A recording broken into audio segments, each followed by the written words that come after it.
Magandang umaga mga kahuan, narito na ating ulat panahon ngayong araw sa Pilipinas. Patuloy ang pag-iral ng southwest monsoon o yung hanging habagat sa malaking bahagi ng Luzon at itong kalurang bahagi ng Visayas at sa Mindanao ngayong araw. Kaya asahan natin itong maulap na kalangitan at mataas sa tsansa ng mga kalat-kalat na pag-ulan, pagkulog at pagkilat sa western section of Luzon. So sa mga areas ng Ilocos Region, Zambales, Bataan, Occidental Mindoro at Palawan, asahan natin ang mga pag-ulan o yung mga tuloy-tuloy na pag-ulan ngayong araw sa mga nabanggit na lugar. Kaya sa mga areas na ito, maging handa tayo sa mga banta ng pagbaha at pagguho ng lupa kung tuloy-tuloy ang pag-ulan na ating mararanasan. Mas maaliwalas sa panahon naman ang ating inaasahan sa Metro Manila at sa nalalabing bahagi ng ating bansa.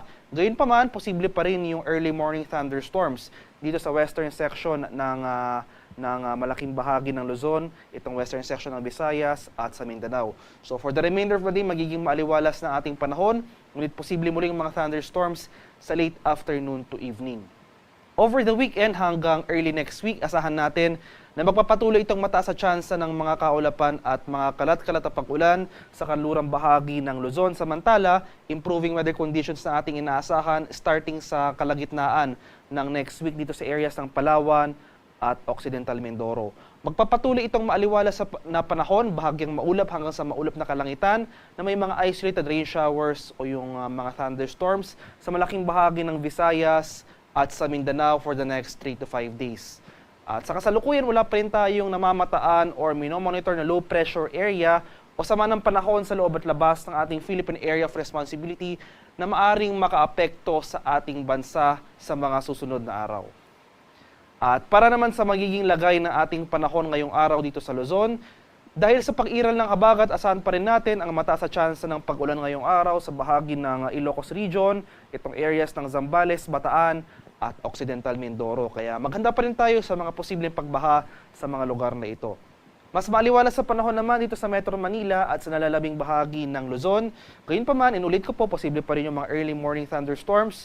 So magiging mas panandalian lamang yung mga pag-ulan na ito at magiging mas maaliwalas na ang ating panahon simula umaga hanggang sa tanghali. So mainit at malinsang ang panahon na ang ating inaasahan for the remainder of the day. Pero pagsapit naman ng late afternoon to evening, nandyan muli yung mga tsansa ng mga panandaliang pag-ulan na dala ng thunderstorms. Kaya ugaliin pa rin magdala ng payong pananggalang yan sa ulan ngayong madaling araw at mamayang hapon. Maximum temperature forecast para sa Lawag ngayong araw, posibleng umabot ng 31 degrees Celsius. 23 degrees naman dito sa bahagi ng Baguio City at 34 degrees Celsius sa bahagi ng Tuguegarao. Maximum temperature forecast para sa Metro Manila ngayong araw, posibleng umabot ng 32 degrees Celsius. 31 degrees naman sa area ng Tagaytay at 32 degrees Celsius sa bahagi ng Legazpi.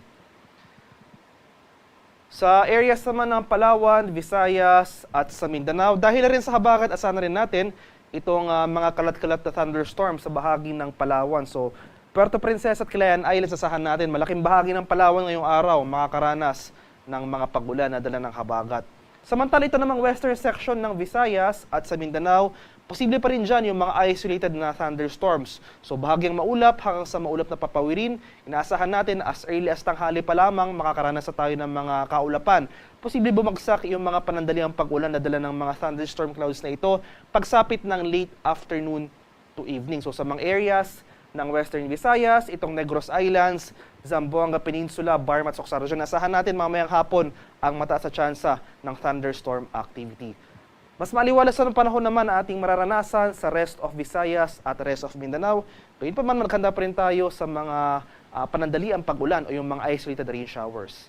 Maximum temperature forecast para sa Kalayaan Islands at Puerto Princesa ngayong araw, posibleng umabot ng 32 degrees Celsius.